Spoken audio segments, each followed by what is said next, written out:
Hello மக்களே, இன்றைக்கி வீடியோவில் என்ன பார்க்க போகிறோம்னா பூண்டு சாதம் தான் பார்க்க போகிறோம். அது எப்படி செய்யுதுன்னு பார்த்துக்கலாம் வாங்க. 2 ஸ்பூன் எண்ணெய் ஊற்றிக்கிறேன். எண்ணெய் நல்லா காயட்டும். எண்ணெய் நல்லா காஞ்சிடுச்சு. பூண்டு 4 கட்டி பூண்டு உரித்து குட்டி குட்டியாக கட் பண்ணி வச்சுருக்கிறேன். அதையும் இதில் சேர்த்துக்கலாம். நல்லா எண்ணெயில் போட்டு இது வறுத்துக்கலாம்.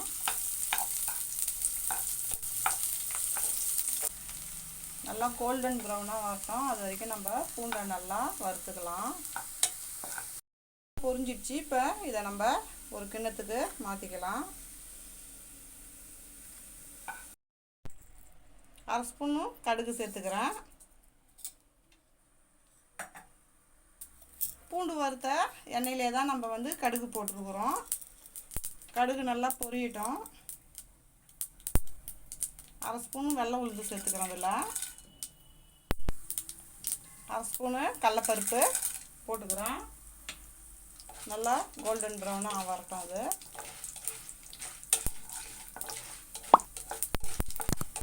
வெங்காயம் குட்டி குட்டியாக கட் பண்ணி வச்சுக்கிறேன். அதையும் எடுத்து சேர்த்துடலாம்.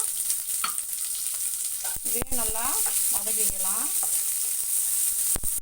பச்சை மிளகாய் 1 கட் பண்ணி வச்சுக்கிறேன். அதையும் சேர்த்துக்கலாம். ஒரே ஒரு காஞ்ச மிளகாய் கட் பண்ணி வச்சுக்கிறேன். அதையும் இதில் சேர்த்துக்கலாம். போட்டு நல்லா வதக்கிக்கலாம். இப்போ வறுத்து வச்ச பூண்டை இதில் சேர்த்துக்கலாம். நல்லா வதக்கிக்கலாம்.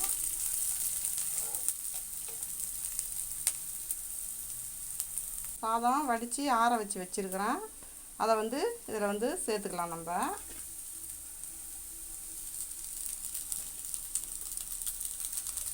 நல்லா மிக்ஸ் பண்ணி விடுங்க.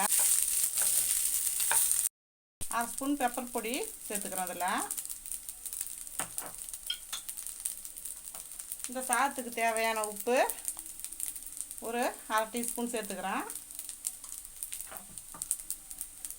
இதையும் சேர்த்து நல்லா மிக்ஸ் பண்ணி விட்டுக்குங்க.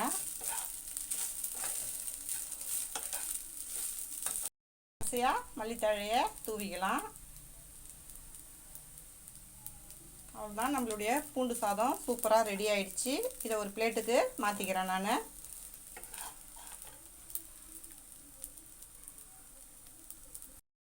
கடைசியாக நம்ம பூண்டு வறுத்து வச்சதை இதில் அழகாக தூவிக்கலாம்.